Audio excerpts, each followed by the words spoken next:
Vllaznia në basketboll për meshkuj zhgënjoi në sfidën e radhës në kampionat, ku Qiblut e Koshit poshten me rezultatin e thellë në shtëpi 47-94 nga Beslidja Lezhës, pavarësisht rezultatit të thellë. Zëvendësranjeri ku Qibluve Roni Gjeçaj kishte kritike për arbitrimin.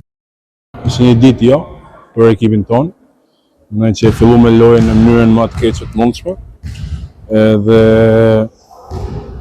mendoj që nuk arrit me kurrë më fut në neshën ton.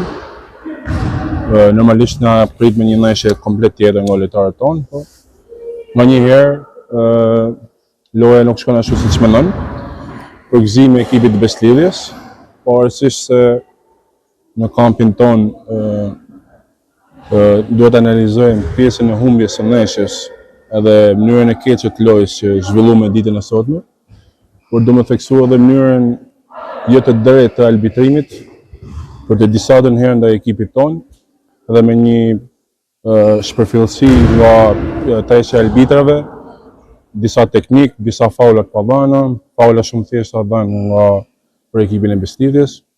Mendoj që Beslidja nuk ka nevojë për mbështetje, është fort vet, edhe mendoj që duhet të lajmë fushës lojës zhvillimin e ndeshjeve. Po mendoj që gjatë gjithë javës kemi marrë masa nga lojës së Vllaznisë, duke parë edhe lojtarët cilësor që ka Vllaznia. Mendoj që taktikisht e kemi zgjidhur lojën shumë mirë, duke bërë që lojtarët e tyre më të mirë, domethënë mos kenë atë lloj efikasiteti që kanë pasur në ndeshjet tjera. Kuptohet që edhe Beslidja, pra lojtarët tonë zgjidhen lojën, pra ju përgjigjen asaj çfarë na kemi bënë së viti dhe atë çfarë kemi bënë së viti sot e treguam në lojë, dhe siç e patë edhe vetë kontrolluam lojën nga sekundi i parë deri në sekondën e fundit. Kjo është humbja e tretë për Vllazninë në 8 javë kampionat, teksa mban vendin e 5 në tabelën e klasifikimit.